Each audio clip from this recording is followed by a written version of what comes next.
ತಿನ್ಬಿಟ್ಟಿದ್ದೆ ನಾನು. ಮೂರೇ ಅನುಗುಣವಾಗಿ ಸೇರ್ಸ್ಕೊಳ್ ತುಂಬಾ ಅಪರೂಪ ಅವ್ರ ಮಕ್ಕಳನ್ನ ಸಾಕುವಾಗ.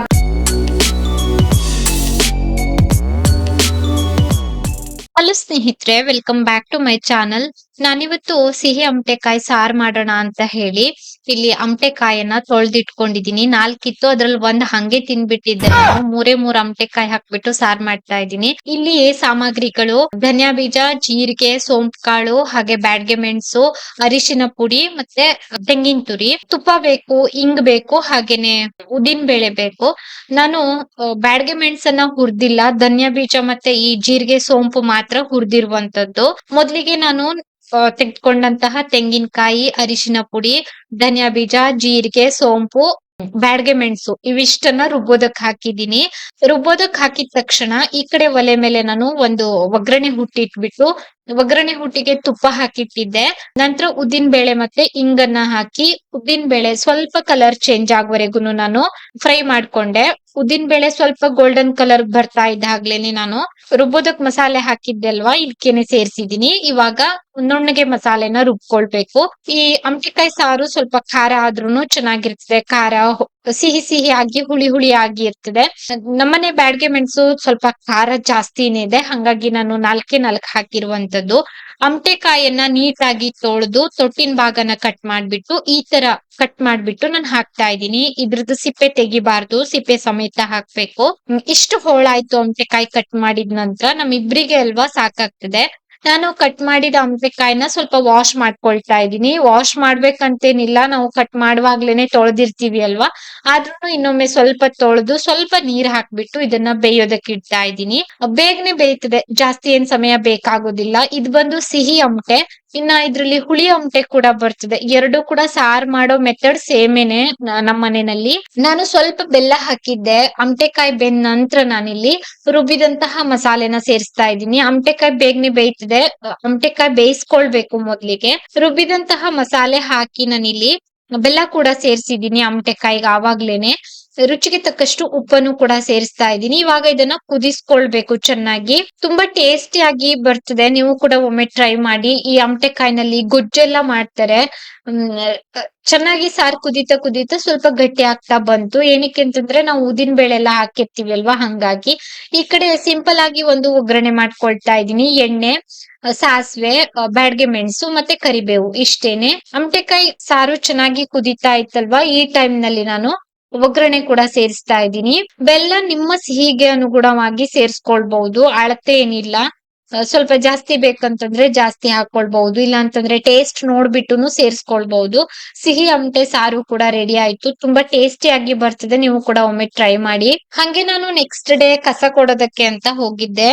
ನಾನು ಅಕ್ಕ ಇಬ್ರುನು ಕಸ ಕೊಟ್ಬಿಟ್ಟು ಬರ್ತಾ ಇದ್ವಿ. ಪಾಪು ಇವತ್ತು ಸ್ಕೂಲಿಗೆ ಹೋಗಿರ್ಲಿಲ್ಲ, ಅವನಿಗೆ ಜ್ವರ ಆಗಿತ್ತು, ಮನೆಯಲ್ಲೇ ಇದ್ದ. ಇನ್ನ ಕಸ ಕೊಟ್ಬಿಟ್ ಬಂದ್ವಿ ನಾವು. ಅಂದ್ರೆ ನಾನಂತೂ ತುಂಬಾ ಅಪರೂಪ ಕಸ ಕೊಡೋದಕ್ ಹೋಗೋದು. 15 ದಿನಕ್ಕೆ, ತಿಂಗಳಿಗೊಮ್ಮೆ, ತಿಂಗಳಿಗಲ್ಲ 15 ದಿನಕ್ಕೊಮ್ಮೆ ಈ ತರ ಹೋಗ್ತೀನಿ. ಬರೇ ಈ ಪ್ಲಾಸ್ಟಿಕ್ ಕವರ್ ಮಾತ್ರ ನಾನು ಇಡುವಂತದ್ದು. ಇನ್ನ ಕೈಕಾಲ್ ತೊಳೆದು ಬಟ್ಟೆ ಎಲ್ಲ ವಾಶ್ ಮಾಡಿ ಬಂದೆ. ಇದ್ ಬಂದು ಭಾನುವಾರದ ಕ್ಲಿಪ್ಪಿಂಗು. ಇವತ್ತು ಸ್ವಲ್ಪ ಮನೆಯೆಲ್ಲ ಕ್ಲೀನ್ ಮಾಡ್ಕೊಳ್ತಾ ಇದ್ದೆ ನಾನು. ಬೆಡ್ಶೀಟ್ ಎಲ್ಲ ವಾಶ್ ಮಾಡಿದ್ದೆ, ಸೋಫಾ ಕವರ್ ಎಲ್ಲ ವಾಶ್ ಮಾಡಿದ್ದೆ. ತುಂಬಾ ಚೆನ್ನಾಗಿ ಹೊರಗಡೆ ಬಿಸ್ಲಿತ್ತು, ಹಂಗಾಗಿ ಇವತ್ತು ಬೆಡ್ರೂಮು ಮತ್ತೆ ಈ ಹಾಲ್ ಎಲ್ಲಾನು ಸ್ವಲ್ಪ ಕ್ಲೀನ್ ಮಾಡ್ಕೊಂಡೆ. ಅವಾಗವಾಗ ಕ್ಲೀನ್ ಮಾಡ್ತಾ ಇರ್ತೀನಿ, ಎಷ್ಟೇ ಕ್ಲೀನ್ ಮಾಡಿದ್ರುನು ಧೂಳ್ ಧೂಳು ಒಂಥರ ಈ ಕಿಟಕಿ ಎಲ್ಲಾನು. ಇನ್ನ ನಾನು ಇಲ್ಲಿ ಈ ಕಿಚನ್ಗೆ ಹೋಗೋ ಈ ಡೋರ್ ಹತ್ರ ಒಂದು ಎಲೆ ಹಾಕಿಟ್ಟಿದ್ದಲ್ವಾ, ಅದನ್ನ ಆನ್ಲೈನ್ ಅಲ್ಲಿ ತಗೊಂಡಿದ್ದು. ಚೆನ್ನಾಗಿದೆ. ಅದನ್ನ ವಾಶ್ ಮಾಡಿ ಹಾಕಿದೀನಿ, ಮತ್ತೆ ರಿಟರ್ನ್ ಹಾಕುವಾಗ ತೋರಿಸ್ತೀನಿ. ಕೆಲ್ಸ ಎಲ್ಲ ಮಾಡಿ ನನಗೂ ಸಾಕಾಗಿತ್ತು. ಒಂದು ಸೋಡಾ ಇತ್ತು ಫ್ರಿಡ್ಜ್ ಅಲ್ಲಿ, ಸೋಡಾ ಶರ್ಬತ್ ಮಾಡ್ಕೊಂಡು ಕುಡಿತಾ ಇದ್ದೀನಿ. ಹಾಲ್ ಪಾರ್ಸಲ್ ಬಂದಿದ್ದೆ, ಹಾಲ್ ಕಳ್ಸಿದ್ದು ಅಕ್ಕ. ನಾನು ಇದನ್ನ ಸರ್ಫ್ ಎಕ್ಸೆಲ್ ಎಲ್ಲ ಹಾಕಿ ಚೆನ್ನಾಗಿ ತೊಳೆದು ಕೆಳಗಡೆ ಒಣ ಹಾಕ್ ಬಂದಿದ್ದೆ. ಇದು ಒಣಗಿತ್ತು, ಹಂಗೆ ಮತ್ತೆ ಜೋಡಿಸ್ತಾ ಇದ್ದೀನಿ. ಚಂದ ಕಾಣಿಸ್ತದೆ ಇದು ಹಾಕಿದ್ರೆ, ಇಲ್ಲಾಂತಂದ್ರೆ ಏನೋ ಒಂಥರ ಅಷ್ಟು ಚಂದ ಅನ್ಸೋದಿಲ್ಲ. ಇದ್ರದ್ದು ಲಿಂಕ್ ಅನ್ನ ಕೊಟ್ಟಿರ್ತೀನಿ, ನಾನ್ ತಗೊಂಡಿರುವಂತದ್ದು ಆನ್ಲೈನ್ದು. LED ಇದು ಕೂಡ ಬೇಕಂತಂದ್ರೆ ಲಿಂಕ್ ಅನ್ನ ಕೊಟ್ಟಿರ್ತೀನಿ. ಇವತ್ತು ನಾನು ಊಟಕ್ಕೆ ಏನು ಮಾಡಿರ್ಲಿಲ್ಲ. ಅಕ್ಕ ಚಿಕನ್ ಸಾರು ಕಬಾಬ್ ಎಲ್ಲ ಕೊಟ್ಟಿದ್ರು, ಆಯುಷನ್ ಮಮ್ಮಿ. ಅಕ್ಕ ಹೇಳಿದ್ರು ಬೆಳಿಗ್ಗೆನೆ, ನೀನ್ ಅಡ್ಗೆ ಮಾಡ್ಬೇಡ, ನಾನ್ ಕೊಡ್ತೀನಿ ಸಾರೆಲ್ಲಾನು ಅಂತ. ಹಂಗಾಗಿ ನಾನ್ ಸಾರೇ ಮಾಡಿರ್ಲಿಲ್ಲ, ಅನ್ನ ಅಷ್ಟೇ ಮಾಡಿದ್ದೆ. ಕೆಳಗಡೆಯಿಂದ ಅಕ್ಕ ಪಾರ್ಸಲ್ ಕೊಟ್ಟಿದ್ರು, ತುಂಬಾ ಟೇಸ್ಟಿಯಾಗಿ ಆಗಿತ್ತು ಚಿಕನ್ ಸಾರು. ವೆಲ್ಕಮ್ ಬ್ಯಾಕ್ ಸ್ನೇಹಿತರೆ. ನಾನು ಕ್ಯಾಮ್ರಾ ಮುಂದೆ ಬರ್ದೇನೆ 3 to 4 ಡೇಸ್ ಆಯ್ತು. ವಿಡಿಯೋ ಅಪ್ಲೋಡ್ ಮಾಡ್ದೇನು ಕೂಡ ಹತ್ತತ್ರ 3 to 4 ಡೇಸ್ ಆಯ್ತು ಅಂತ ಅನ್ಕೊಂಡಿದೀನಿ. ಸ್ವಲ್ಪ ಬ್ರೇಕ್ ಬೇಕಿತ್ತು, ಹಂಗಾಗಿ ಒಂದು ಬ್ರೇಕ್ ತಗೊಂಡಿದ್ದೆ ಅಷ್ಟೇನೆ. ಇನ್ನ ಒಂದೇನಂತಂದ್ರೆ, ಪ್ರತಿದಿನ ಬ್ಲಾಗ್ ಹೋಗ್ತಾ ಇದ್ದಾಗ್ಲೇನೆ ಒಂದ್ ಅಥವಾ ನಾನು 2 ಕಾಮೆಂಟ್ ಅನ್ನ ರಿಸೀವ್ ಮಾಡಿರ್ತೀನಿ ರೀಲ್ಸ್ ಹಾಕ್ದಾಗೆಲ್ಲಾನು. ಯಾಕಿಷ್ಟು ವೀಕ್ ಆಗಿದ್ದೀರಿ ಅಂತ ನನಗೂ ಕೂಡ ಗೊತ್ತಿಲ್ಲ ಸ್ನೇಹಿತರೆ. ನೀವೆಲ್ಲ ನನ್ ಕೇಳ್ತೀರಿ ಅಲ್ವಾ, ನನ್ಗೇನೋ ಒಂಥರ ಟೆನ್ಷನ್ ಸ್ಟಾರ್ಟ್ ಆಗ್ತದೆ. ಹೌದಲ್ವಾ, ಯಾಕೆ? ಎಲ್ಲರೂ ಹೇಳ್ತಾರಲ್ವಾ, ಎಲ್ಲರೂ ಹೇಳ್ತಾರೆ, ಸಾಮಾನ್ಯವಾಗಿ ನನ್ನನ್ನ ನೋಡಿದ ಪ್ರತಿಯೊಬ್ರು ಹೇಳ್ತಾರೆ. ಹಂಗೆ ನೀವು ಕೂಡ ಕಾಮೆಂಟ್ ಹಾಕ್ತೀರಿ ಅಲ್ವಾ, ನನ್ಗೆ ವಿಪರೀತ ಟೆನ್ಷನ್ ಸ್ಟಾರ್ಟ್ ಆಗಿದೆ ಇತ್ತೀಚೆಗೆ.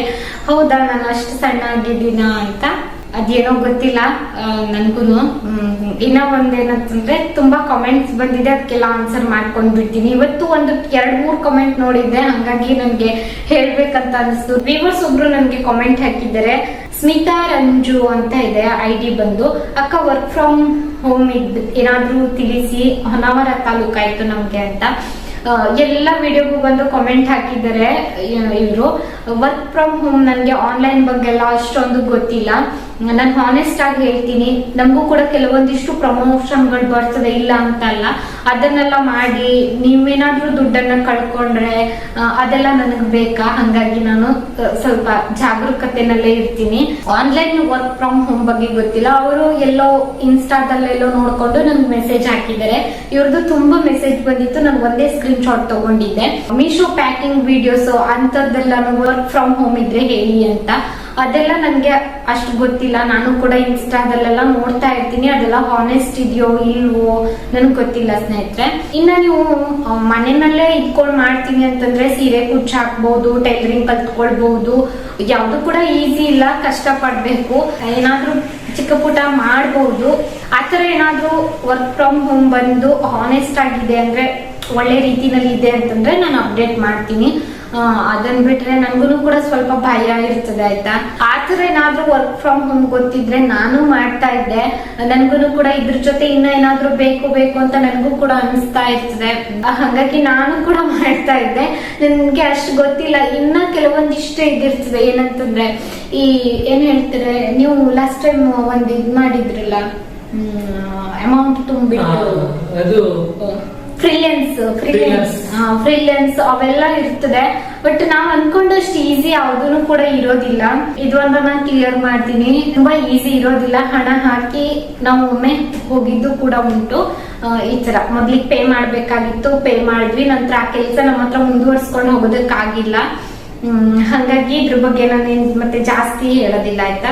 ಇನ್ನ ದೀಪು ಅನ್ನೋ ಐಡಿಯಿಂದ ನನ್ಗೆ ವ್ಯೂವರ್ಸ್ ಒಬ್ರು ಕಾಮೆಂಟ್ ಹಾಕಿದ್ರು. ನಾನು ಆ ಕಾಮೆಂಟ್ ಗೆ ರಿಪ್ಲೈ ಮಾಡದೆ ಕೂಡ ಅವ್ರು ಮತ್ತೆ ಕಾಮೆಂಟ್ ಹಾಕಿದ್ರು, ನಿಮ್ ರಿಪ್ಲೈಗಾಗಿ ಕಾಯ್ತಾ ಇದ್ದೀನಿ ವಿದ್ಯಾ ಅವ್ರೆ ಅಂತ. ವಿದ್ಯಾ ಅವ್ರೆ, ಪ್ಲೀಸ್ ಬೇಜಾರಾಗಬೇಡಿ, ನಾನೊಂದು ಚಾನಲ್ ಹೆಸರು ಹೇಳ್ತೀನಿ. ಅವ್ರು ಹೇಳಿದ್ದಾರೆ ನಿಮ್ ತರ ಬ್ಲಾಗ್ ಮಾಡ್ತಾರೆ, ಪ್ಲೀಸ್ ನಿನ್ನೆ ಬ್ಲಾಗ್ ನೋಡಿ, ಇದ್ರಿಂದ ನಿಮ್ಗೆ ಏನಾದ್ರೂ ಒಳ್ಳೇದಾಗುತ್ತೆ ಅನ್ಸ್ತಿದೆ ನನ್ಗೆ. ನಿಮ್ಗೆ ಒಳ್ಳೇದಾದ್ರೆ ಯಾರು ಎಷ್ಟು ಖುಷಿ ಪಡ್ತಾರೋ ಗೊತ್ತಿಲ್ಲ, ನಾನ್ ಮಾತ್ರ ತುಂಬಾ ಖುಷಿ ಪಡ್ತೀನಿ. ನಾನು ನಿಮ್ ವಿಷಯಕ್ಕೆ ರಾಯರ ಹತ್ತಿರ ತುಂಬಾ ಸಲ ಕಣ್ಣೀರ್ ಹಾಕಿದ್ದೀನಿ. ಅದು ಏನಕ್ಕೆ ಅಂತ ಗೊತ್ತಿಲ್ಲ.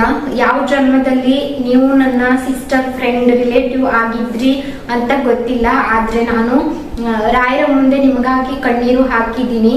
ಇದು ನೀವು ನಂಬ್ತಿರೋ ಇಲ್ವೋ ಗೊತ್ತಿಲ್ಲ, ರಾಯರ ಆಣೆ ಸತ್ಯ. ಪ್ಲೀಸ್ ನನ್ಗೋಸ್ಕರ 10 ಮಿನಿಟ್ಸ್ ಫ್ರೀ ಮಾಡಿ ಆ ಬ್ಲಾಗ್ ನೋಡಿ.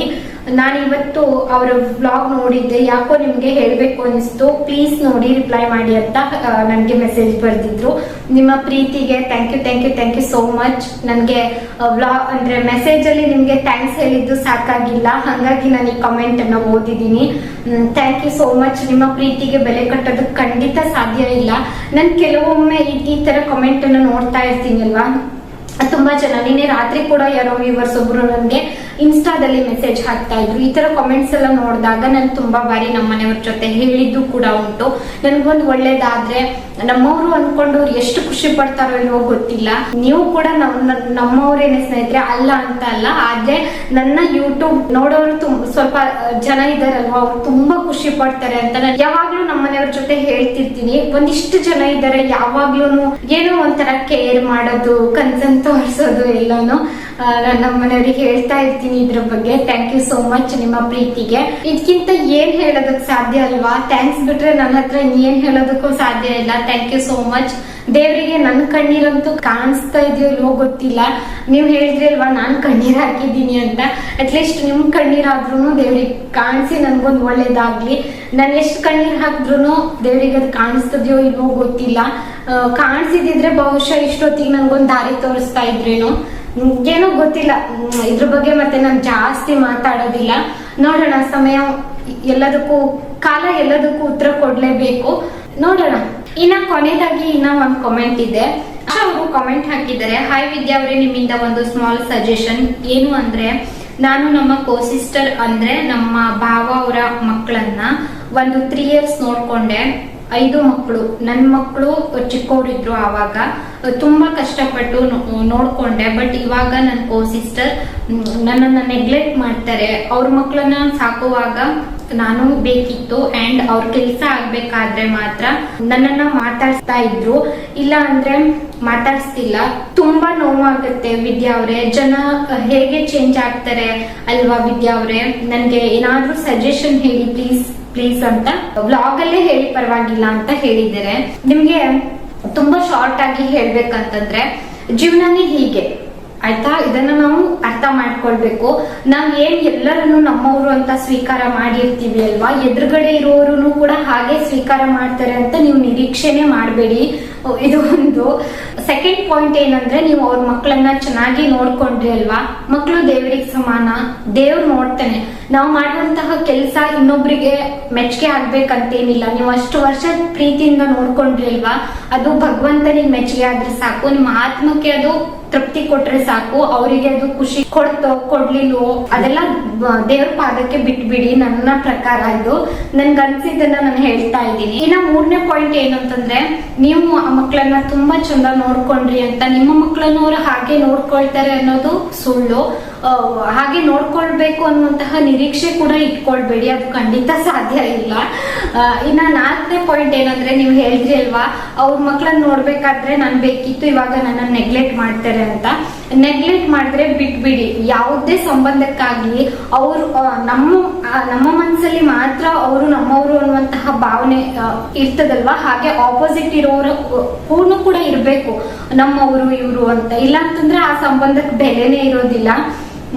ಮತ್ತೆ ನಾವು ಅವ್ರ ಮನ್ಸಲ್ಲಿ ನಮ್ಗೆ ಜಾಗ ಇಲ್ಲ ಅಂತಂದಾಗ ನಾವು ನಿಮ್ಮವರು ಅಂತ ಹೋಗಿ ಮತ್ತೆ ನಾವು ಆ ಸಂಬಂಧನ ಅಂದ್ರೆ ಪ್ಯಾಚ್ ಮಾಡ್ಕೊಳ್ಳೋದಕ್ಕೆ ಹೋಗೋದ್ರಲ್ಲಿ ಅರ್ಥನೇ ಇಲ್ಲ. ಅಂದ್ರೆ ಅವ್ರು ನಮ್ಮನ್ನ ನೆಗ್ಲೆಕ್ಟ್ ಮಾಡ್ತಾರಲ್ವಾ, ನಮ್ಗೆ ಬೆಲೆನೇ ಕೊಡೋದಿಲ್ಲ ಅಂದಲ್ಲಿ ನಾವ್ ಯಾಕೆ ಹೋಗ್ಬೇಕು? ನಿಮ್ಮನ್ನ ಪ್ರೀತಿಸೋರು, ನಿಮ್ಗೆ ಬೆಲೆ ಕೊಡೋರು ತುಂಬಾ ಜನ ಇರ್ತಾರೆ. ಅವ್ರು ಒಬ್ರು ನೆಗ್ಲೆಕ್ಟ್ ಮಾಡಿದ್ರು ಅನ್ನೋದನ್ನ ಅಂದ್ರೆ ನೀವು ಮನ್ಸಿಂದ ತೆಗ್ದು ಹಾಕಿ. ನನಗೂ ಕೂಡ ಅರ್ಥ ಆಗ್ತಿದೆ, ನೀವು ಏನ್ ಅನ್ಕೊಂಡಿದ್ರಿ ಇಷ್ಟ ದಿನ ನಮ್ಮವ್ರು ಅಂತ ತುಂಬಾ ಪ್ರೀತಿಯಿಂದ ನೋಡಿದ್ರಿ ಅಲ್ವಾ, ಅವ್ರು ಇವಾಗ ನೆಗ್ಲೆಕ್ಟ್ ಮಾಡ್ತಾ ಇದ್ದಾರೆ. ನಿಮ್ಗೆ ಬೇಜಾರಾಗೋದು ಸಹಜ. ಹೀಗೇನೆ ಜೀವನ ಸ್ನೇಹಿತರೆ. ಯಾವ್ದನ್ನು ನಾವು ಅನ್ಕೊಂಡಿರೋ ತರ ಯಾರೂ ಕೂಡ ಇರೋದಿಲ್ಲ. ಜೀವನ ತುಂಬಾ ಪಾಠ ಕಲಿಸ್ತದೆ, ಏನು ಮಾಡೋದಕ್ಕಾಗೋದಿಲ್ಲ. ಒಂದು ಅಟ್ಯಾಚ್ಮೆಂಟ್ ನಿಮ್ಮಿಂದ ತಪ್ಪು ಹೋಗ್ತಾ ಇದೆ ಅಂತಂದ್ರೆ ನಿಮ್ಗೆ ಇನ್ನ ಏನಾದ್ರೂ ಒಂದು ಒಳ್ಳೇದೇ ಆಗ್ಬಹುದಲ್ವಾ. ಯಾಕೆ ಬೇಜಾರ್ ಮಾಡ್ಕೊಳ್ತೀರಿ? ಮಾತಾಡೋದಿಲ್ಲ, ನೆಗ್ಲೆಕ್ಟ್ ಮಾಡ್ತಾರೆ ಅಂದ ಮಾತ್ರಕ್ಕೆ ಎಲ್ಲ ದೇವ್ರ ಪಾದಕ್ಕೆ ಹಾಕ್ಬಿಟ್ಟು ಹೋಗ್ತಾ ಇರ್ಬೇಕಷ್ಟೇನೆ. ಅಷ್ಟ್ ಬಿಟ್ರೆ ಅಂದ್ರೆ ಎಲ್ಲರನ್ನು ಮೆಚ್ಚೋದಕ್ ಸಾಧ್ಯ ಇಲ್ಲ. ಇವಾಗಿನ ಕಾಲ ಹೇಗೆ ಅಂದ್ರೆ, ನಡೆದ್ರು ಹೇಳ್ತಾರೆ, ಓಡಿದ್ರು ಹೇಳ್ತಾರೆ, ಕುಂತ್ರು ಹೇಳ್ತಾರೆ, ಹೀಗೆ ಮನ್ಸಿಗೆ ಬಂದಂತೆ ಅವ್ರವ್ರ ಕಾಮೆಂಟ್ ಪಾಸ್ ಮಾಡ್ತಾ ಹೋಗ್ತಾರೆ. ಜನಕ್ಕೆ ಹೇಗೆ ಅಂತಂದ್ರೆ, ಅವ್ರಿಗೆ ಏನೇ ಮಾಡಿದ್ರು ಸರಿ, ಎದುರುಗಡೆ ಇರೋರು ಏನೇ ಮಾಡಿದ್ರು ತಪ್ಪು. ನನ್ ಮನ್ಸಿಗೆ ಅನ್ಸಿದ್ದನ್ನ ನಾನು ಹೇಳಿದೀನಿ. ಇನ್ನ ನಾನು ಇವತ್ತಿನ ವಿಡಿಯೋನು ಕೂಡ ಇಲ್ಲಿಗೆ ಎಂಡ್ ಮಾಡ್ತಾ ಇದ್ದೀನಿ ಸ್ನೇಹಿತರೆ. ವಿಡಿಯೋ ನೋಡಿದಕ್ಕಾಗಿ ಧನ್ಯವಾದ.